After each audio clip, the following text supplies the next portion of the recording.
Hi everyone, I'm Alpha from the World Times, and welcome to our brand new section, World Events Explained. In this section, we will try and explain to you what is going on in the world as best as we can. So, today, for our starting episode, we'll be talking to you about the crisis in Ukraine and what it's all about. Alright, everyone, before we get diving into things, Ukraine is, as you can see on the map, a large country between Russia, Poland, and several other countries, kind of like in the middle between the East and the West. It's stuck between those two groups. And like many places in Eastern Europe and Central Europe, it was formed in the aftermath of World War One and the Russian Civil War. So, in the 1950s, Khrushchev, the guy who came after Yeltsin, gave Crimea, a peninsula physically connected to Ukraine from Russia because he was Ukrainian, and there were some other stuff I just can't remember. So, moving on, 40 years later, in 1991, Ukraine gains independence from Russia and goes through the same problems that Russia did in the 90s, like corruption, unstable governments, poverty, etc., etc.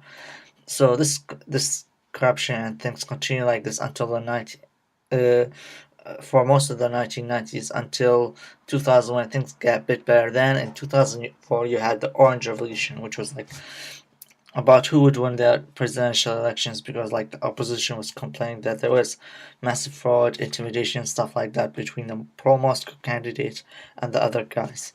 Yeah, you see there's a struggle between Ukraine. Like there's a large part, 50, it's divided 50-50. 50% want to be a part of Russia or want to be close to Russia. The other 50 are want to be closer to the European Union, Poland, etc., etc. So moving on a little bit. Now, after the Orange Revolution, you had a more liberals, moderates, farmers win, and stuff like that.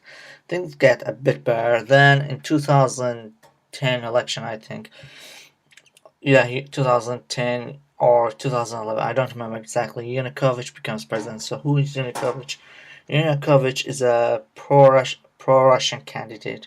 He's in support of Moscow. So what actually started the events in Ukraine began when last year Yanukovych refused to sign a trade deal with the European Union because like his country was dirt poor and it would have got him a lot poorer financially if he did that.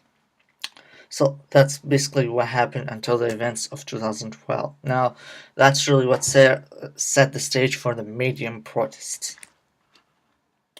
Okay, so before I move on, I noticed a few mistakes that I made earlier. And the first one is I mentioned that Nikita Khrushchev succeeded Yeltsin. That's not true.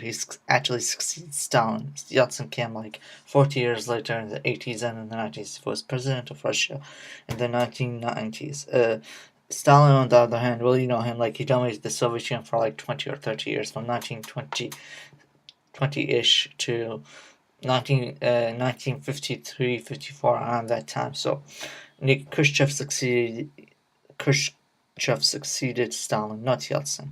And Ukraine didn't gain its independence from Russia. It gained its independence from the Soviet Union, which is kind of like Russia but communist and stuff like that, with a bit more power to the to the other places like like Kazakhstan and Ukraine, etc., etc.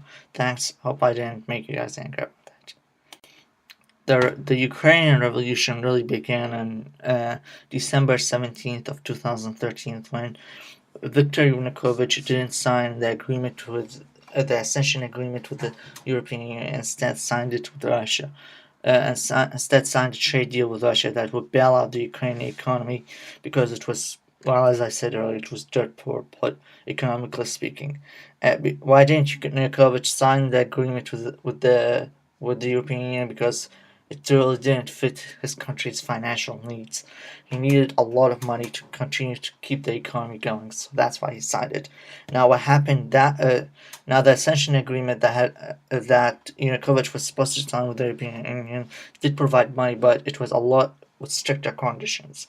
Now Yanukovych. So basically, what happened was uh, protests immediately began because a lot of people from the Euro side of Ukraine were angry at that, and they started protesting. Eventually, over time, as the protests continued and things like that, a lot of protesters became were influenced by the far right or wherever.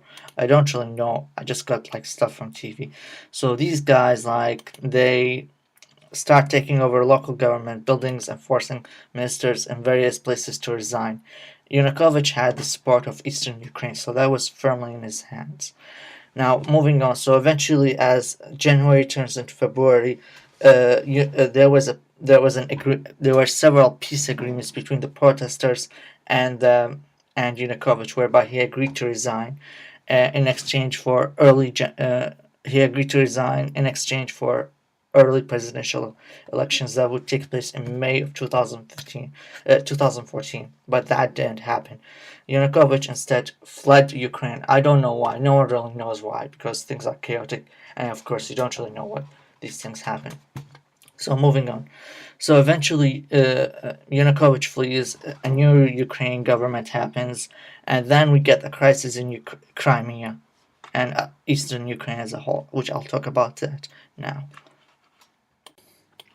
Now, the crisis in Crimea began immediately after the revolution there, and that deposed Viktor Yanukovych.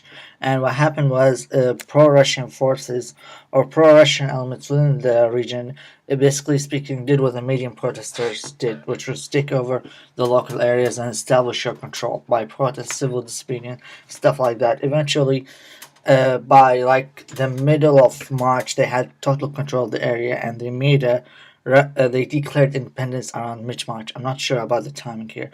Then in a referendum to make it legitimate, quote unquote, they basically agreed to join the Russian Federation. So Putin said, "Hey, what the hey, welcome to the family." Now, by doing this, Putin actually, well, I don't know what Putin is. I don't really know what's going on. Maybe the Americans and Russians are just bored and they want to restart the Cold War, because Syria and Iraq are just small potatoes. They want to get back the action, as it were. You never know. But either way, so what happened is, so now is Ukraine isn't really a part of Russia, and it's not really a part of Ukraine. It's really Crimea. Sorry about that. It's really disputed.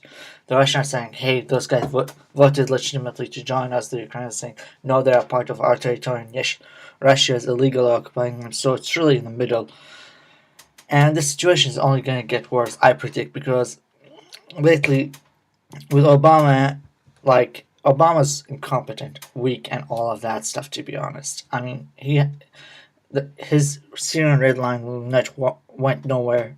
The Arab Spring he supported is going downhill. You got a bloody civil war in Syria. You got political instability in Iraq. You got a lot of bad stuff. So eventually, technically, I don't see this thing ending well. Not to the point of a nuclear war or anything like that, but it's gonna get pretty bad before it gets a lot better. But basically, the thing is with Obama is that Obama can't really keep an agreement. He makes agreements, but he can't keep them. That's the problem with him. If he did, trust me, he would be a lot better. So that's what happened with the events in Ukraine, and I hope you guys have a better understanding on this. But before I go, I want to leave you with a final message. Alright, so before I go, as I said, I want to leave you with the final thoughts and something that you guys should think about the next time you see protests on TV. Is what's going on in Ukraine right now worth it? Is Crimea worth it to Putin? Is it really? Is the destruction of the national of Ukraine worth it? The country's institutions, its politics, its culture, its national monuments that are being destroyed. Is it? When is military intervention ever the answer? It's never the answer. If you've learned anything from past history, it's never the answer. So what's happening in Crimea should be taken with a grain of salt to the next 10 generation of leaders. Military intervention is never the answer. If you want to solve things, you have to solve things diplomatically and mind your own business. That's my final thoughts, and I hope you enjoyed our first segment of the World Times World Events Explained. Catch us next time for another event to be explained. Bye and good luck.